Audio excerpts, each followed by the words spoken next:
Hello guys, welcome back to the channel. In this day's tutorial, I'm going to show you how you can make attendance sheet in Google Sheets. Let's get started. Here I have created a table and we're going to put a checkbox to this column, to this days column. So the first thing we should do is selecting the column like this.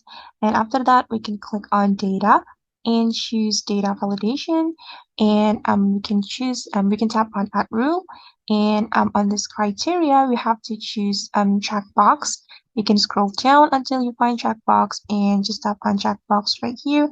And I'm going to put count a formula to this column, to this total column. So make sure that you pay attention to this formula, okay? Count if, and select the range like this, and type true, then enter. All right, and we can do autofill. All right, and let's practice it together, guys. We can click on this checkbox. Okay, and the total column will be filled automatically. All right, guys, and that's how we can make an attendance sheet in Google Sheets. I hope this video will be useful for you.